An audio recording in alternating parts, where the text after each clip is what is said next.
Hello, everyone, and welcome to another episode of One Take because life has no rehearsals.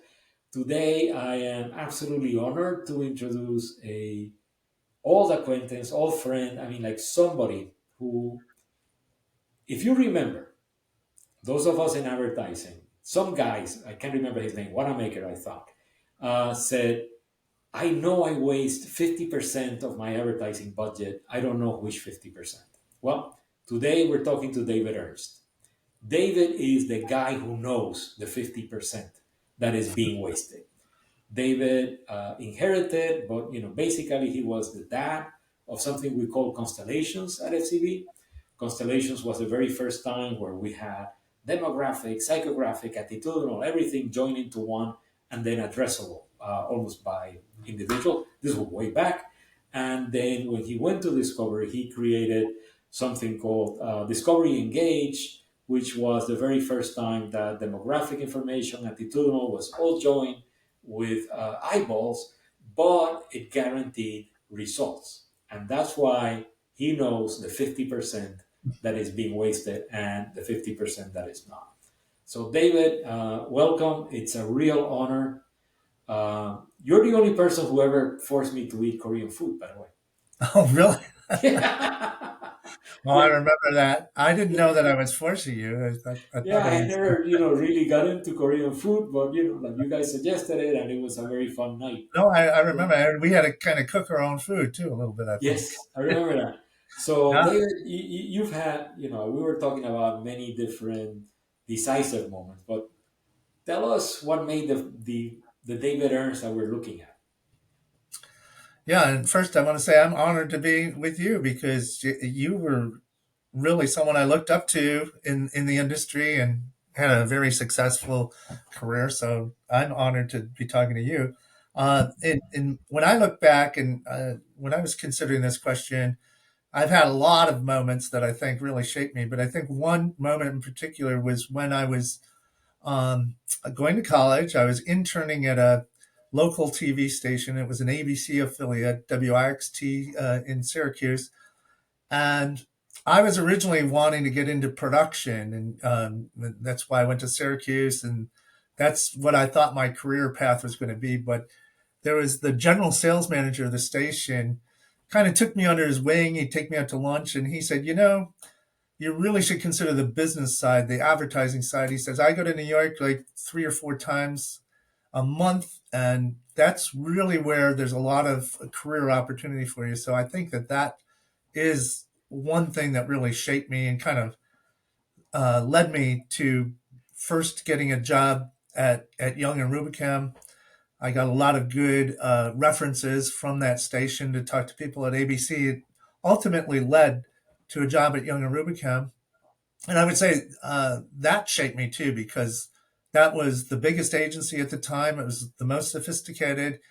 And it was like really getting a master's or a PhD in advertising, but getting real world experience because there were things that were bubbling out of Young and Rubicam, things like market mix modeling and things that really changed the industry.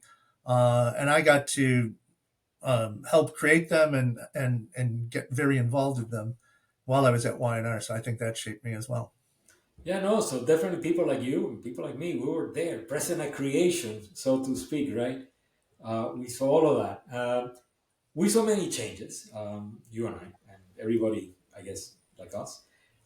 We saw broadcast television. All of a sudden, we saw independent television, and then we saw cable and streaming and all of that. And we've talked a lot in this podcast about changes that in 1,000 years, nobody could have predicted. You and I actually went through one of them. Tell us about it. Well, I think what you're talking about is actually, and one that I didn't really imagine was the fact that while I was working at Young and Rubicam, I saw the emergence of media agencies being spun away from the creative agency, and I would not have envisioned that until it started happening.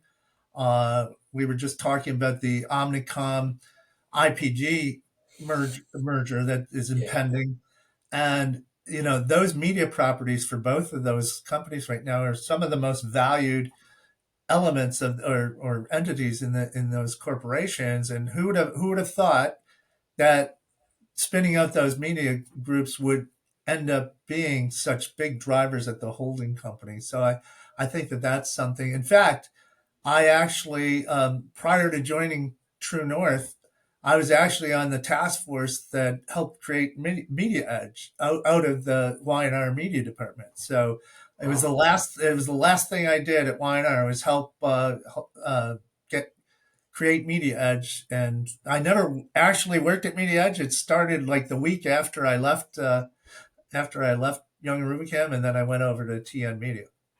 So yeah, one thing that I will always feel grateful for on the creating independent media units, it gives a lot of us who had we would have never had the chance in an internal in a real advertising agency or in an integrated advertising agency to have a P&L.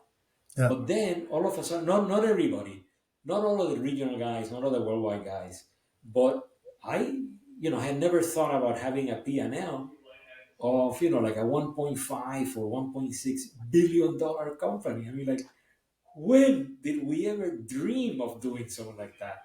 No. And I thought it was great. No, it really, because you follow the money, right? And, the importance of the media group was kind of buried in that full service agency, and Yes, by spinning it off, it really highlighted how much of the revenues and profits of a big agency holding company are really being driven by media. So yeah, I agree. There were some and disadvantages, but all in all, it was a big plus for the people that worked at the media agencies. I thought it was great. It also trained a lot of us to work under absolutely impossible circumstances, so that clients would say, "Well, pay 5% for media, 4%," and then people like Brendan would come over and say, "Well, it's really great that you're getting this, whatever. We still want the 20% margin." They're like, "How the hell am I supposed to make a 20% margin of 4%? Seriously? I mean, come on." And then they say, "Well, you want to keep your job, right? Yeah, okay, then do the 20."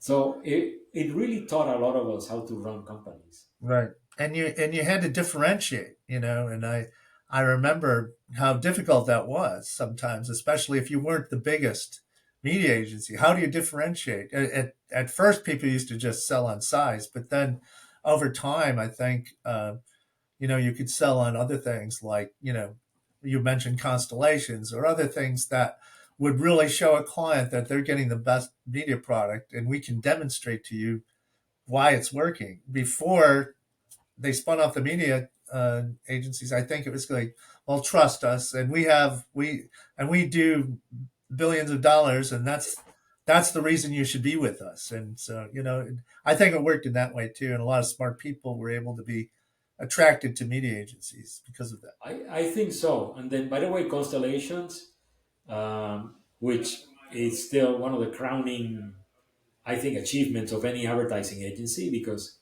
Constellations was really the first time that we actually saw the entire picture. I installed it in Brazil, Mexico, Puerto Rico, and Colombia, or Argentina. I can't remember. But one of the things about Constellations, which we didn't have in New York, but it actually turned out to be really good in terms of proving that it works. It was a great new business machine. Yeah, yeah, It really was. It was flawless as a new business machine. You could go in into a pitch and say, "Hey, so we have this fantastic tool and we can isolate the media and society habits of women that had a kid from 0 to 2 years old," which we call knee deep in toys in those days, yeah, if you remember. right, yeah, And it was great. I mean, people would say like, "Whoa, you can do that? Yeah, we can do that." We're FCB. So it was great. I thought it was absolutely great. And then the other part, of course, is essentially your creation of discovery, engage, and then perfecting the what was it, the A&E precision, which is something that I had always talked to cable networks about. You should be able to prove that you get results because you're highly segmented. you're super targeted. Your content goes to a very specific niche. So we got a few minutes here and there. So tell me more about it. Like, how do you do it? How do you Yeah. prove that you get foot traffic? Yeah, well, so at Discovery, I stood up Discovery Engage, which is basically what's called a data-driven linear. We're starting to describe it as data-driven video now, where instead of transacting on demographics, you really transact on behaviors and attitudes of people. So if you're in the market for if you want to find people who are in the market for a new car, we can actually transact and guarantee on those audiences, not women 18 to 49 or adults 25 to 54. So that was really the optimization part that optimizes audiences. And then when I went to A&E, they already had the precision product, which was like Discovery's Engage. It was just very nascent and getting off the ground.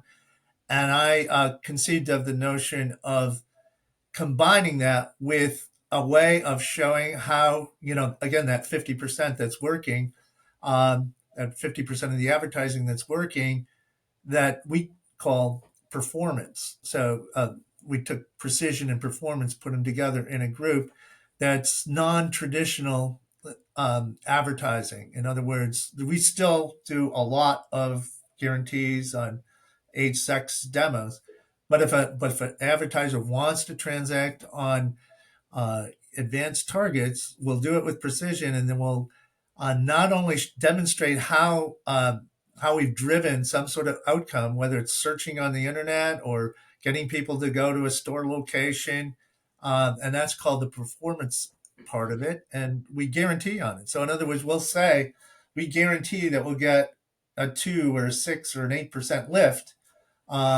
based on the campaign that you put in the market. How it actually works is really complicated. It's there's a lot of mathematics behind it. There's control exposed, and we can. And one of the ways that everything's changed a lot is we've gone to a situation where we didn't know as much as we knew about consumers with Constellation. Now we have these very large databases.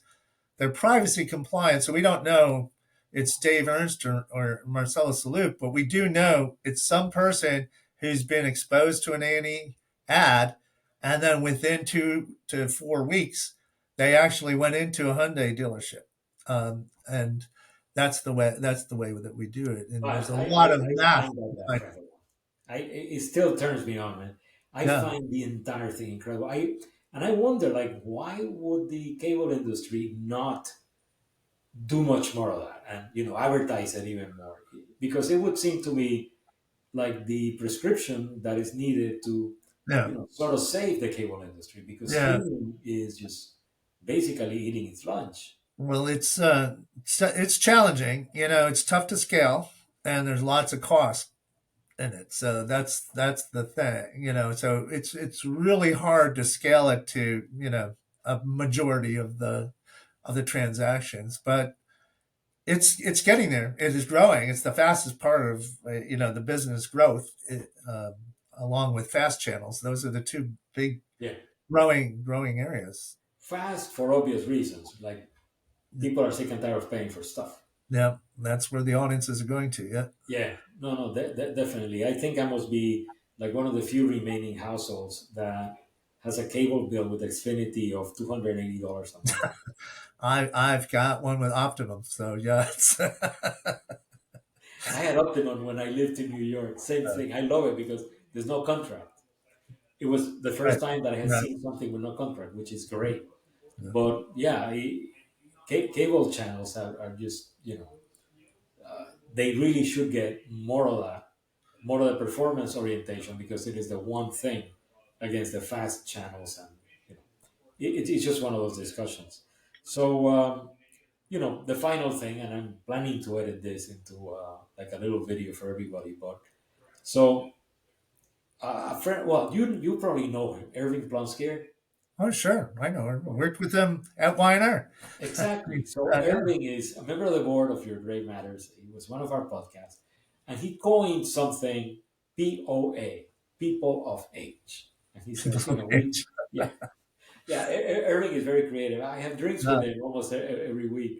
We're neighbors, Oh, so okay. you know, Oh, hi. yeah, I will. I will. I definitely will. I'm gonna see him. He's in Bucaramanga this week in Mhm. Colombia. They have an optimization company for YouTube and all of that. But we were talking about POAs one day, and then, of course, typical thing: you're with the CEO, CMO, you're a fly in the wall, maybe I don't know, and then the CEO, CMO is considering several candidates. Some of them are younger, but one of them is a POA. What do you tell that CEO why hire the person of age? Well, I got a couple things. I'd say the first thing is don't stereotype people. I mean, I think in your terms, POA. I'm a baby boomer. There's misperceptions about baby boomers. I mean, I think one misperception is they're not tech forward. I would say I'm very tech forward. I was there when the internet first came out, and I've never stopped being. I've had computers my whole life, Yes, and there's a lot of folks that are POA that are tech forward. So I would say don't stereotype. It's I a lot agree. a lot of people do.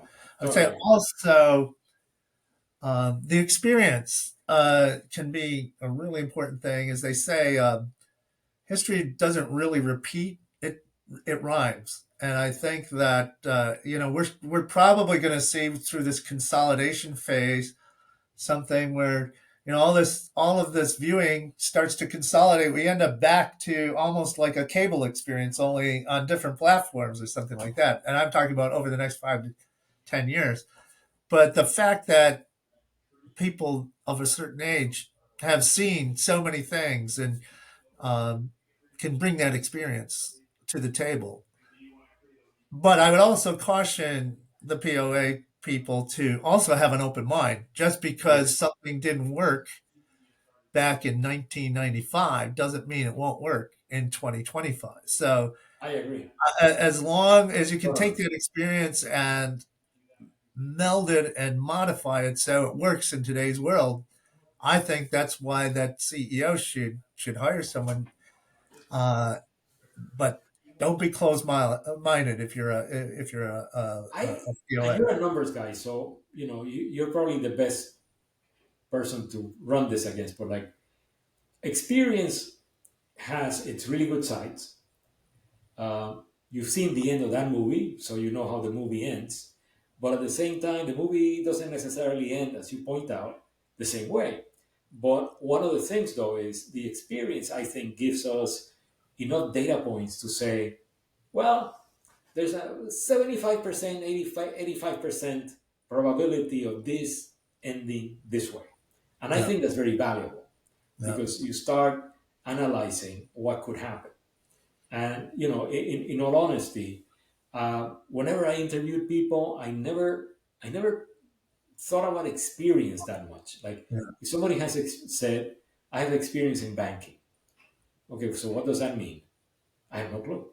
But if somebody tells me I have expertise in banking, I know what kind of programs will draw people to, switch their bank accounts or open up another bank account or get a loan from the same place. Then I value that. And I think that POAs have both. They have the experience, they've seen it before, but also the expertise to sort of gauge where, the direction that something is going.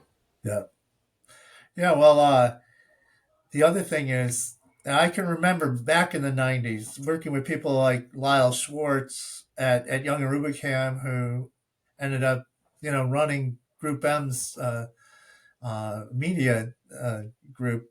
And back then we were trying to do things that the technology or the data just didn't exist. And now it's amazing how many times I'm finding myself actually able to do something that we were thinking about being able to do in the '90s that we couldn't do. We tried, we wanted to, and now we can actually do it Right. because of things like identity resolution and large scale data sets and many of the technological advances. So I would just add that in there. There's like, that experience might not have actually been a lived experience, but maybe it was on the drawing board and Yes. didn't get actualized until today. So Oh, that's very true. yeah. So anyway, David, it's been a real pleasure. Next time I'm in New York, don't worry, we'll go eat Korean food again. That's, So no, it's been a tremendous pleasure. You have no clue how much you have influenced me oh, well, in my thank you. career. I appreciate that. I mean, I think like a research person only because I have dealt with people like you, and specifically you. Oh, thank you. So, I Appreciate it. really thank you for, joining the podcast. And then, like as always, I wish you the very best. Merry Christmas or Happy Holidays or whatever everybody says, but like I say Merry Christmas. Yeah, so do I. So Merry Christmas to you. And I also remember, okay, Korean food in New York. I remember you being a great tour guide in Bali. So that was Oh yes. that was also a lot of fun too. That was a lot of fun in Bali, That, yeah. that's, so That yeah, was a, that was a have, fun trip, yeah. it was very fun. Yeah. So have a great holiday, Merry Christmas, and it was great talking with you. Great. Same here, man. Thank you. Bye bye. Bye bye.